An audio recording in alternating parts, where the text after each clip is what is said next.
We're speaking with Dr. Paula Neyman, Monroe, New York, in English.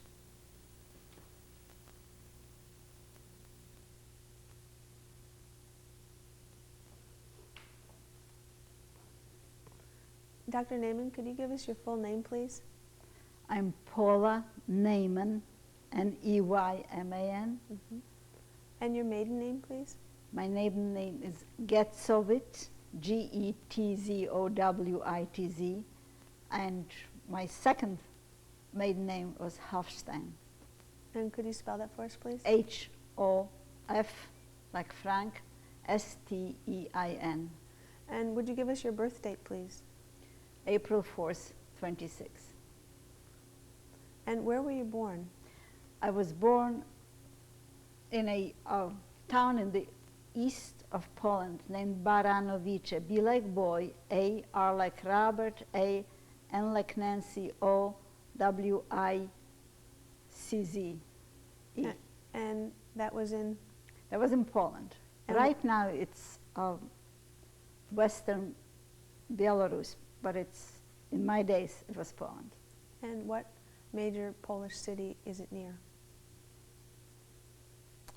It's not near anyone very major. It's basically on the crossroad from the west to the east. That's what made the city important, because it was a railroad cross. It was a hub. It's sort of midway between north and south of Poland. Maybe Brześć or Brest is the one that is better known, that is closer, but it's not very close. And could you tell us about your family, your father's name, and what he did for business, for work? My biological father was Georg, or Zvi, Z-V-I, Getzowitz, G-E-T-Z-O-W-I-T-Z. I already said that. He was a member of a family that owned large warehouses, all in textiles. And he was the oldest son, so he was basically the major operating officer. But he died when I was a year and a half. And later on, Mom remarried Misha Hofstein, who adopted me when we moved to another town, so that there wouldn't be a question of, people weren't used in those times to various families with various parents, and my parents felt that it would be easier for me if I were to have the same name as they do and my sister. So you used the name of Hofstein? I used the name of Hofstein till the war, and after the war, when I came here, I was back to Getzowitz. And what did your mother do? Mama was a pharmacist. And where was she educated? She was educated in Warsaw after after my father died, but before she remarried. And did you have any siblings? I had one sister who was born in 1939. That was your half-sister? Yes. And what was her name? Her name was Vita Helena. We called her Linka Hofstein. And where did you go to school? I went for 2 years to a Hebrew day school in Baranowice. And then I went to a public school in a small town named Świr, where my parents moved. And they had a pharmacy and a drugstore there. Pharmacy and drugstore was different in Poland. Drugstores were basically cosmetic places. And they had both? Yes. And who ran each section? Both parents were in the pharmacy. Somebody was hired to run the drugstore. And could you spell the name of the town where you moved? S with a little apostrophe on the top, W-I-R. And how old were you when you began your schooling in Świr? I would have to be 7 or 8, because it was after 2 years of schooling. So it was in around 1934? About. And how was school for you? Could you describe a day in school at the age of 8? It was very much like a day in school here, as much as I know about school here. I've never gone to school here. But classes were coeducational, and there were no specialization. One teacher taught everything. The majority of the kids were Polish. There were some Jewish children.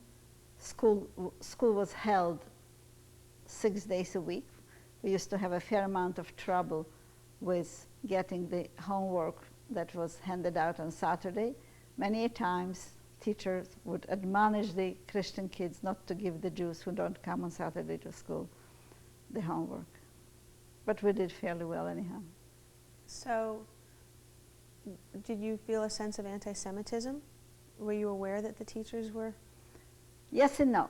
I was very much aware of it, of what was going on in school, and we would get taunting by boys sometimes, so various derogatory names, this little Jew or the little kike in a more derogatory way. On the other hand, our family was in an unusual position because the professionals in a small town were all friendly among themselves.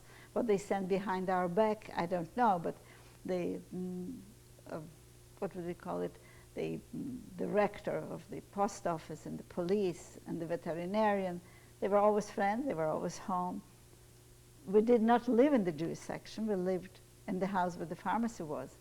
So it was sort of a dual life. The majority of the people in that small town probably perceived a lot more anti-Semitism, and they lived together more.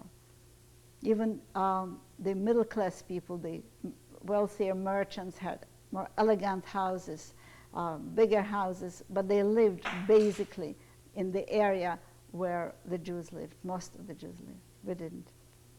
Did you experience anti-Semitism in the streets?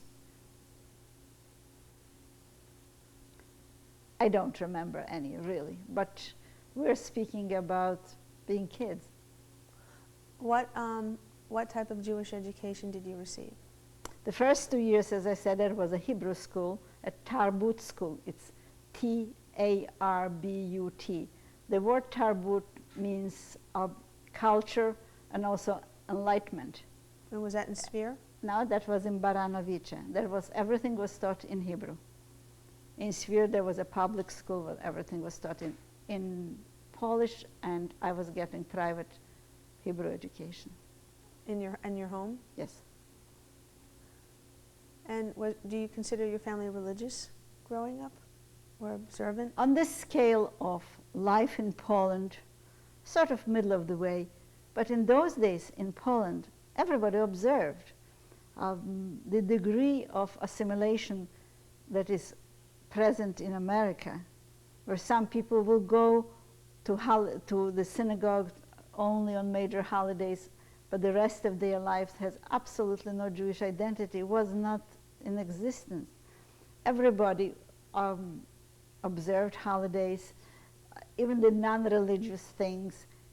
I used to think that every little girl gets new Mary Jane patent leather shoes for Passover, and everybody was bringing presents on Purim and on Hanukkah. The general lifestyle was a lot more tied in with religion and tradition to that degree. How many people kept a kosher home? I don't know, but a lot more than now. The majority was kosher. Was your family kosher? Yes. And what type of awareness did you have as a little girl growing up in Sphere about the rise of Nazism? None. None? None. Did you ever hear your parents talking? Yes, just before the war there was a lot of nervous discussion about what's going to happen. But to say that I really had any sort of conscious awareness that I thought about it, well, when the war started I was 12, so that I didn't have much an opportunity. We read different things. We wrote poetry, we read various children's publications, but we weren't very politically sophisticated.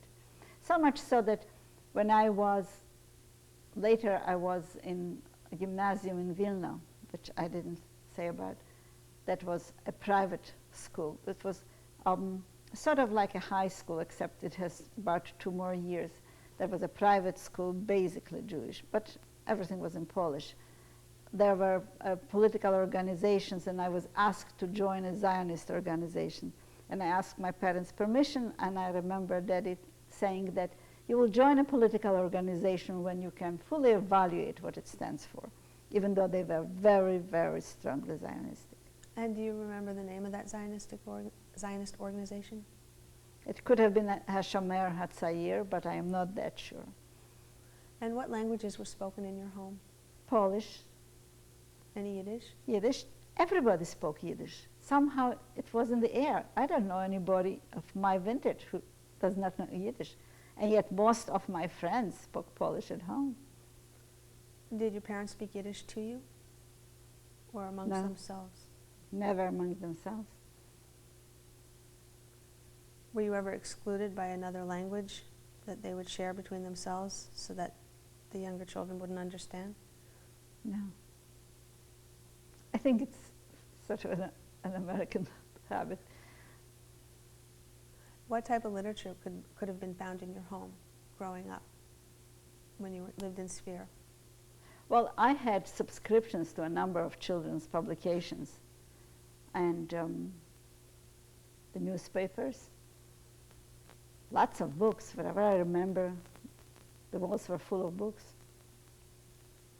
In various languages? Yes.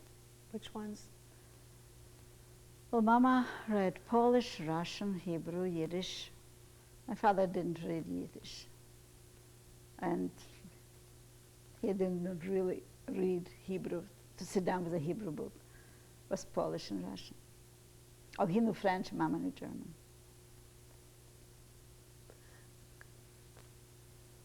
Could you describe for me a typical Passover Seder? What was on the table and who sat around it? We used to go in the beginning to my grandfather's house, the father of my biological father. And after that, we would go to my maternal grandmother. The oldest male sat at the head of the table in what was called a throne, so that you could recline. We still do that. There was lots of food. Like what? Oh, like of course you started with wine and all the segments of a Seder plate, and then everybody waited for the charoset, which is the symbolic mixture of the clay that was used for the pyramids, but it's a mixture of nuts and apples and cinnamon and wine, and tastes very good. Until today, my younger daughter has the tradition of making it here, and she makes big balls so that we eat it like dessert. And the egg and the shank, the bone, and the radishes for bitterness, and a lot of horseradish. And then it would, when the meal would come, it would start with a fruit. No, I'm mixing up memories. The fruit came at the end with fish, and the fish would come stuffed. Gefilte means stuffed, and it was always stuffed. The skin was intact, and the fish was stuffed and brought on a very long platter with a carrot in the mouth. And who prepared it? in the years that I remember, Mama. In general, Polish middle-class dinners, especially parties or holiday dinners, have many, many, many courses. Till today, my friends always criticize me that I make too many courses. And playing with nuts was very important. The kids always waited, and there were, after dinner, after the Seder, you were permitted to play with nuts, various games, and you won, and you got prizes for winning. What was one of the games?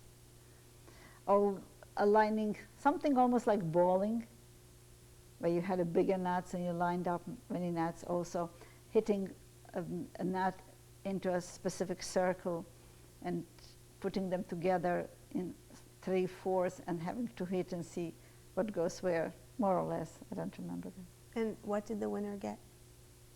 You negotiated with whoever was the most strategic person, like a grandfather or a grandmother. We also got presents for stealing the afikoman. Do you remember if you ever got a present? Many. Like what? dolls. I always remember, and this is different than now. My grandchildren love to get clothing presents, even though they are only 10 and 7. I was always very upset if anybody gave me clothing. Clothes you have to buy me, that's not a present. Toys are presents, books are presents. And do you remember who you sat next to at the Seder table? No. Were there, how many people were there? Lots. You invited relatives from far away or neighbors? Neighbors, when we lived in Sphere, the other professionals, if they were Jewish, were invited. Yes, my father's brother would come, Mama's youngest sister. After my grandparents left for Israel, and I'll maybe talk about it later, her home was in our home. My parents put her to medical school, so she would come for all holidays and vacations. At what age were you when you started to notice a change in your lifestyle with the advent of the impending war? Oh, that was just in summer of '39. What happened? And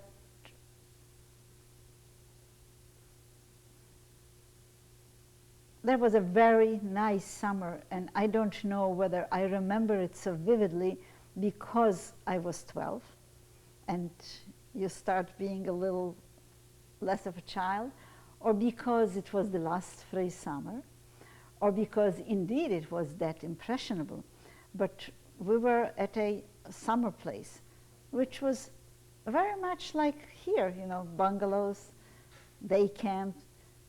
One of the things that I feel prevents the Americans from understanding the Holocaust is that they don't really realize that we were the same kind of people that the Americans, the American kids are, that we lived the same way, that things were almost the same, certainly in '39, but even like now.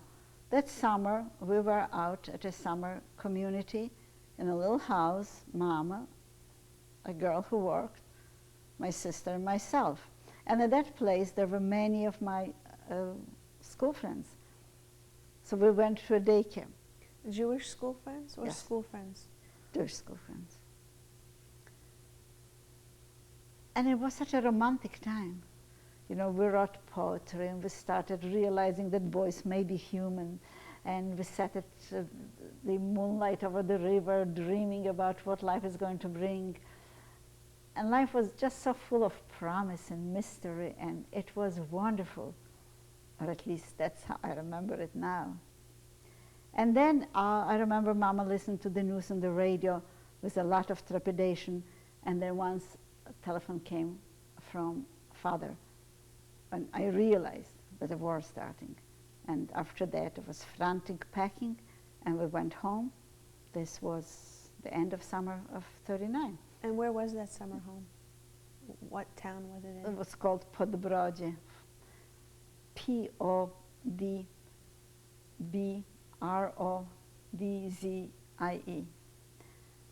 And we went home. My father was already in uniform. He was an officer in the Polish army, and he went off to the Polish army. Of course, the Polish army was defeated in a few weeks. And did he come back? He came back in a few weeks, and the Russians marched in. But that was the end of normal life. Where did your family go then? We stayed. We stayed in because there was only one pharmacy. The pharmacy was nationalized. My parents no longer owned it. They were paid a salary. But the general lifestyle has changed dramatically. The sense of fear was almost physical, almost tangible. The people who were middle class, the Polish officers, the professionals, the welfare merchants were under continuous fear. The Russians started pretty soon arresting the men.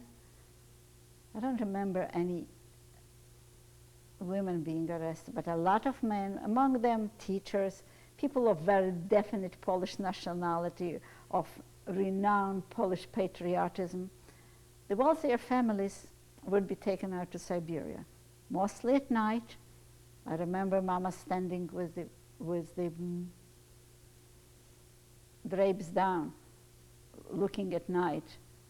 Long caravans of cars or sleds would go, and they would take full families. They would come in the middle of the night, say, pack whatever you can now, and go.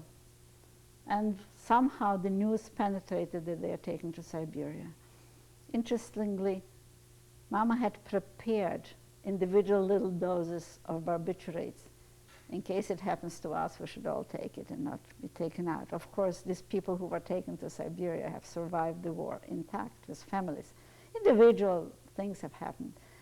People would die of diseases. People did not survive prison sometimes, but basically nobody came and shot them and taught them. They remained. Oh, there was a Russian school. We went to the Russian school. And what year was this? 19? This is from 41 till 43. I'm sorry, 39 till 41. In 41, in June of 41, the Germans broke the Ribbentrop Pact and invaded Russia and marched east. But we had 2 years of relative, I don't know what word to use, but life that was not being murdered. We went to school. We were afraid to talk. We knew right away. For instance, the NKVD, in English it's the KGB. The director of the KGB lived near us, and his wife took to feeding our dog. And we never caught her really under the windows, but some other people saw her at night under the window, trying to listen into conversations. And lots of people were arrested for very trivial things, supposedly political subversion. The crime was always being middle class. But otherwise, there was no hunger. There was very little in stores, but there was a lot of barter. My parents had a lot of friends. The Polish peasants would bring a lot of stuff through the back door. So there was no hunger. There was limitation. No more help in the house. But we managed, from my point of view, pretty well.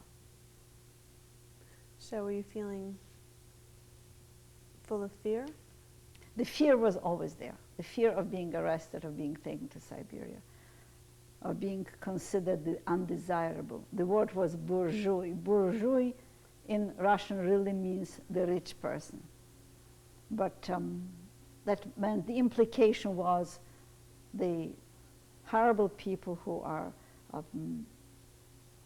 exploiting the working class. And were there restrictions on your activities? Did you stay in the house? And No. what were you doing as a child? You're talking about 1939 to 41, so Play. 13 to 15 years of age. Did you invite girls and boys over? Well, it was a small town, so kids were always around, and kids were doing more or less the same thing. There was no Boy Scout, Girl Scout anymore. But we would play on the river, and we would not going away for summer. Play ball, play games, read an awful lot. Kids read a lot. Did your parents make any efforts to leave? Were they? There was no possibility. You couldn't move. You couldn't move. At one point, I had an infection in the arm, and my parents applied for permission to take me to what was then the largest city, but it was Minsk. It was in the Soviet Union. And it was a very important political test, because if we didn't get permission, they knew that we are on the undesirable list. But they did get permission. By the time permission came, my arm was recovered, but they were so afraid to admit it that I had my arm bandaged, and Father and I did travel to Minsk. So you wouldn't look suspicious? So it wouldn't look suspicious that why did we apply and then not go.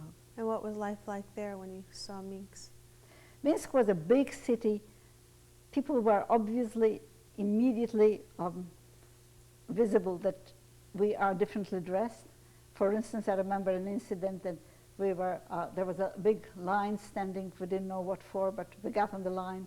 somebody immediately realized who we are, and a man comes in front of the line and says, "Comrades, here are our comrades from Western White Russia. For 30 years they were oppressed by the Poles, and they didn't see meat very often, they didn't have sugar. Turns out they were selling sugar. Let them go to the front of the line and see how well we live in Soviet Russia." And we were given 2 little packets of sugar, which we took to the family with whom we were staying. But it was obvious, even to me as a child, that they wanted us out of that line. They didn't want their people to see how we were dressed and talk to us about what we really had. Thank you.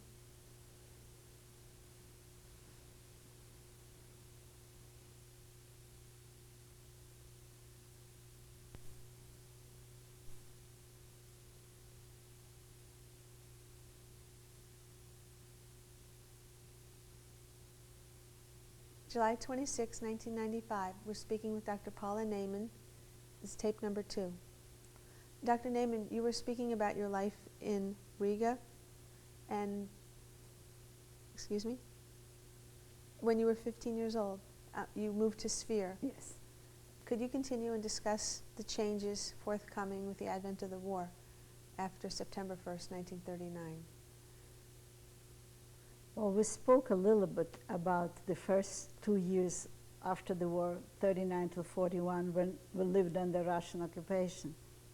And basically at that time, life was changed, life was harder, but there was no real hunger. There was political fear of being the middle class. But we lived in the same house and I went to school. Were you still able to go to synagogue? Our religion was frowned upon. I think the synagogue was closed. I'm not that sure. But our family wasn't going to synagogue that very often. We go a lot more now. We didn't go every Saturday. We went holidays. The conscious identity of being Jewish was much stronger. But we weren't very much synagogue goers. So life was semi-normal then. But that until June of 41, when the Germans broke the pact that they originally had, the so-called Ribbentrop Pact, and marched on Russia. And then things changed within days. When the Russians walked in, there was immediately, I can only talk about our town, immediately a whole bunch of people who took revenge, plain revenge. People who were angry at people who were angry at some Jews, and they denounced them as communists. These people were summarily shot right away, a lot. And then little things started being introduced. Our food was rationed, Jewish rations were different. The Germans demanded the Jewish community to choose some representatives with whom they would deal and talk. The schools were, of course, closed. After a few days of the German presence, they announced that the boys can go back to school. And for a few days, people were fearful, but every day more kids would appear because they reinstated the teachers, and for a few days classes were held. Just a few days. Then one day they surrounded the school and arrested all the kids and started negotiations for enormous amount of money and jewelry. The demands were met and the ransom was produced, and they were supposed to release the children on the marketplace. Were you one of the children? No, only boys went. They came up with a truck where the children obviously were there, and the people were waiting for the kids. There were some other cars, nobody paid much attention, and the kids started stepping off the trucks. And from one of the trucks, a hidden machine gun shot all the children. There were a good 40 little boys. The bodies were left for 4 days on the marketplace. The parents were not permitted to collect the bodies and bury them.